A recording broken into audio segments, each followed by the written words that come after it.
السلام علیکم۔ سٹوری پلے میں خوش آمدید۔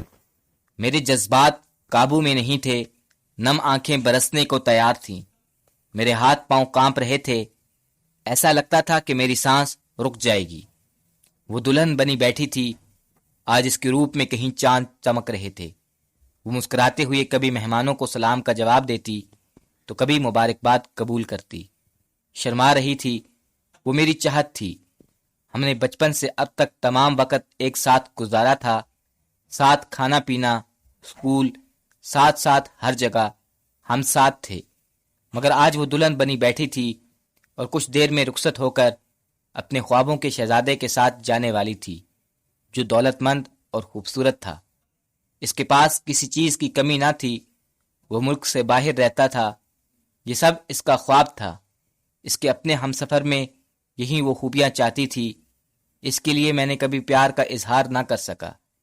اس کی خوبصورتی کی تیاریاں ہو رہی تھی، میں مزید رکنے کی ہمت نہ کر سکا اور بھاگ کر گھر آ گیا۔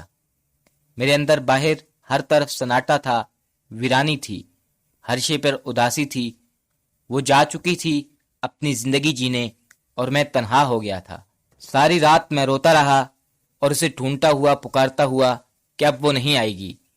پہلے اگر کچھ دیر نظروں سے اوجھل ہو جاتی تو میں اسے تلاش کر لیتا، پکارتا رہتا۔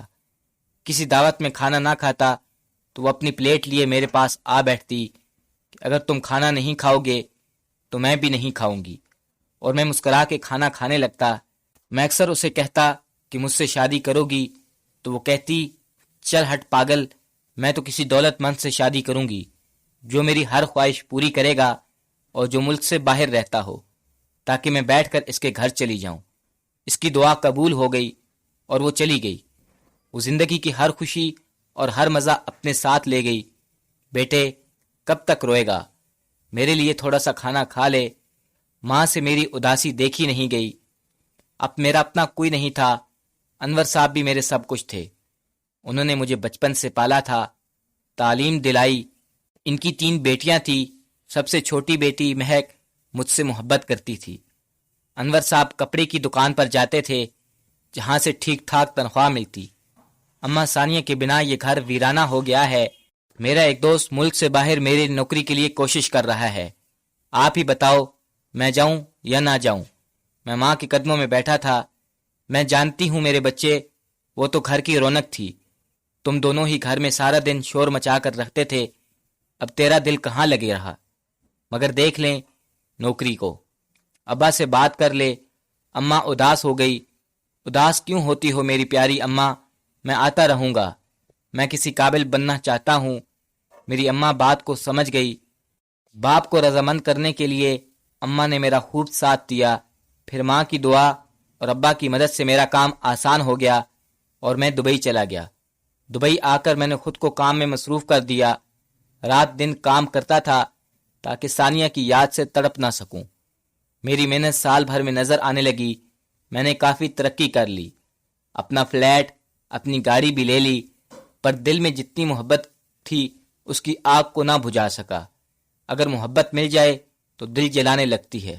اکثر فون آتا اور پتہ چلا کہ بابا کی طبیعت خراب رہنے لگی تھی اور وہ چاہتے تھے کہ میں پاکستان آ جاؤں، پر یہ میرے بس میں کہاں تھا۔ میں کام کا بہانہ کرتا رہا۔ ایک روز ابا انتقال کر گئے۔ میں جیسے تیسے کر کے پاکستان لوٹا۔ ابا نے باجی کی شادی دانش بھائی سے کر دی تھی۔ مجھے بلایا گیا لیکن میں کام کی زیادتی کی وجہ سے نہ آ سکا۔ ابا کو دفنا دیا گیا۔ رشتہ دار افسوس کر کے چلے گئے۔ عروج باجی ماں بننے والی تھی۔ محلے کے کچھ لوگ اب بھی بیٹھے تھے۔ اماں کو چند عورتوں نے گھیرا ہوا تھا۔ میں چھت پر آ گیا۔ میری آنکھوں کی یاد تازہ ہو گئی تھی۔ بےتابی نے نگاہوں سے نکلنے کا راستہ دیکھ لیا تھا۔ میرا جسم بے جان سا ہونے لگا۔ ثانیہ کی یاد ستانے لگی۔ اس کی ہر یاد میرے کانوں میں گونجنے لگی۔ داستان، تم اب بھی ثانیہ سے محبت کرتے ہو؟ یہ مہک تھی، نہ جانے کب سے یہاں کھڑی تھی۔ نہیں، مجھے تو ابا کی یاد آ گئی تھی۔ میں ان سے آنسو صاف کیے۔ میرے جواب سے وہ دھیرے سے مسکرا دی اور بولی، تمہیں جھوٹ بولنا بھی نہیں آتا۔ ابا کی یاد ہم سب کے دلوں میں ہمیشہ زندہ رہے گی، پر تمہاری آنکھوں میں آنسو ثانیہ کی جدائی کی ہیں۔ میں حیرت سے اسے دیکھنے لگا۔ داستان، اس بات کے لیے یہ وقت صحیح نہیں۔ تم جانتے ہو میں نے اب تک شادی کیوں نہیں کی؟ مہک کے سوال پر میں نے اسے دیکھا۔ داستان، میں تم سے محبت کرتی ہوں، ہمیشہ سے، بچپن سے۔ تم ثانیہ کی محبت میں ڈوبے جا رہے ہو، لیکن میں تمہیں دکھائی نہ دی، نہ ہی میری محبت کا احساس ہوا، پر میں نے تمہاری آنکھوں میں ثانیہ کے لیے محبت پڑھ لی اور خاموش رہی۔ مہک نے اپنی بات ختم کر دی۔ میں اسے کافی دیر تک تکتا رہا۔ میں نے تو کبھی ایسا سوچا بھی نہ تھا۔ کہاں تھی وہ، کب ہوئی مجھ سے محبت؟ ہر پل ثانیہ کے آگے پیچھے رہا۔ مہک، میں کئی سالوں پہلے جاگ کھڑا ہوا۔ بچپن، جوانی، کس پل میں، کس وقت میں، کب، مجھے یاد نہیں تھی۔ یہ کیسی محبت ہے، اس کی سمجھ نہیں پا رہا تھا۔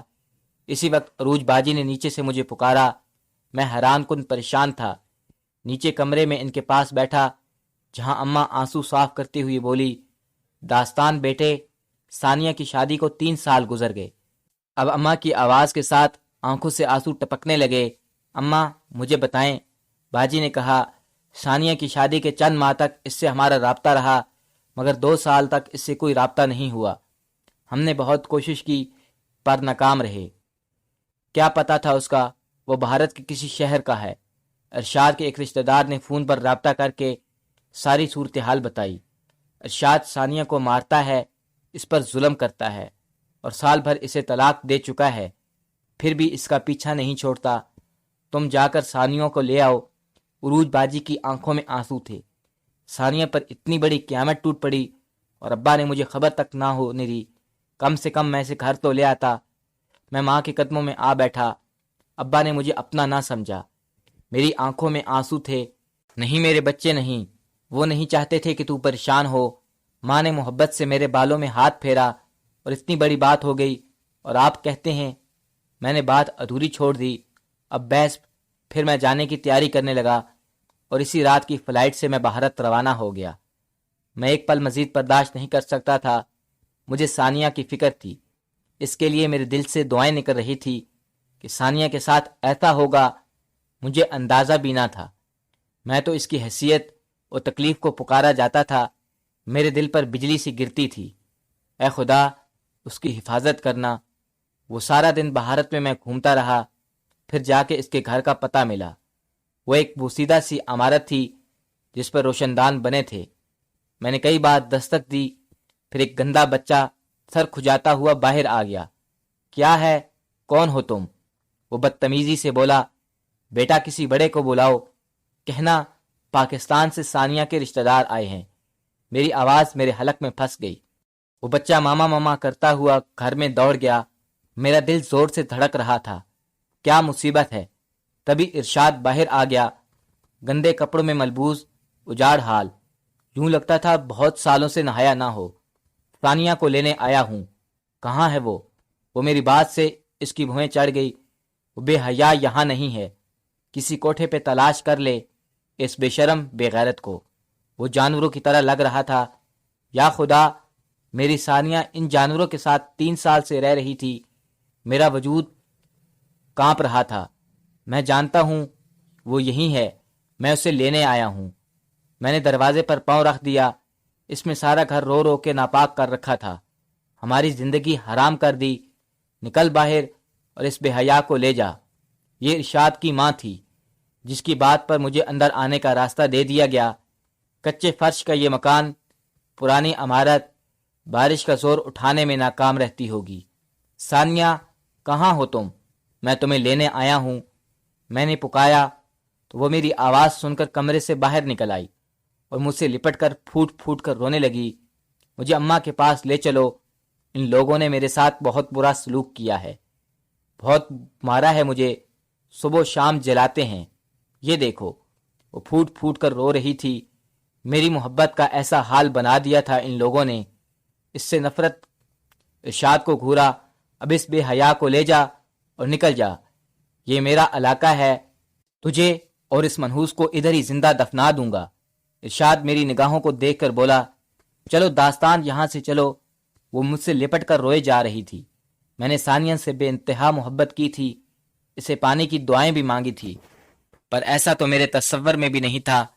اماں، عروج باجی اور مہک ثانیہ سے مل کر کئی گھنٹوں روتے رہے۔ اسے آئے 3 ہفتے بھی ہو گئے تھے، پر وہ اب بھی تک ڈری ہوئی تھی، اکثر روتی رہتی تھی۔ ہم سب اس کی دلجوئی میں لگے ہوئے تھے۔ میں نے ماں کے کہنے پر اکثر اس کو کھانے پر بھی لے جاتا، پرانی یادیں تازہ کرتا اور اس کو مل کر ہنسانے کی کوشش کرتا۔ وہ اکثر ہمیں کہتی کہ ارشاد کا حساب خدا خود کرے گا، وقت کب کسی کے لیے رکا ہے۔ 1 ماہ گزر گیا، عروج کے ہاں پیاری سی بیٹی پیدا ہوئی۔ میں جانے کی تیاری کرنے لگا۔ بیٹا، تیرے ساتھ ہونے سے دن رات کی خبر نہ ہوئی، تو چلا جائے گا تو سارا گھر کاٹنے کو دوڑے گا۔ اماں، میرا جانا ضروری ہے، پر میں وعدہ کرتا ہوں کہ اب کی بار ضرور آؤں گا، تو پھر آپ کو چھوڑ کر نہیں جاؤں گا۔ اماں مسکرا دی۔ سچ کہتا ہے نا، تو وعدہ کر، جلدی آئے گا۔ تم جا رہے ہو؟ ثانیہ بھی میرے جانے کا سن کر آ گئی۔ ہاں کیوں؟ میں سامان پیک کر رہا تھا۔ نہیں، یوں ہی پوچھ رہی ہوں۔ اماں نے بتایا، مجھے تمہارے جانے کے بعد تمہاری بہت یاد آئے گی۔ یہ گھر تمہارے بنا اچھا نہیں لگتا۔ ثانیہ نے مسکرانے کی کوشش کی۔ آج وہ بہت خوبصورت لگ رہی تھی۔ گیلے بالوں میں میرے لیے بے چینی سی اس کے چہرے پر دکھائی دی۔ آج بہت اچھی لگ رہی ہو تم، ماشاء اللہ۔ میں نے اس کے سر پر چپت لگا دی۔ داستان، اب تم مجھے ایسے نہیں مار سکتے۔ میں ایسی نہیں رہی۔ میں اسے تکتا رہ گیا۔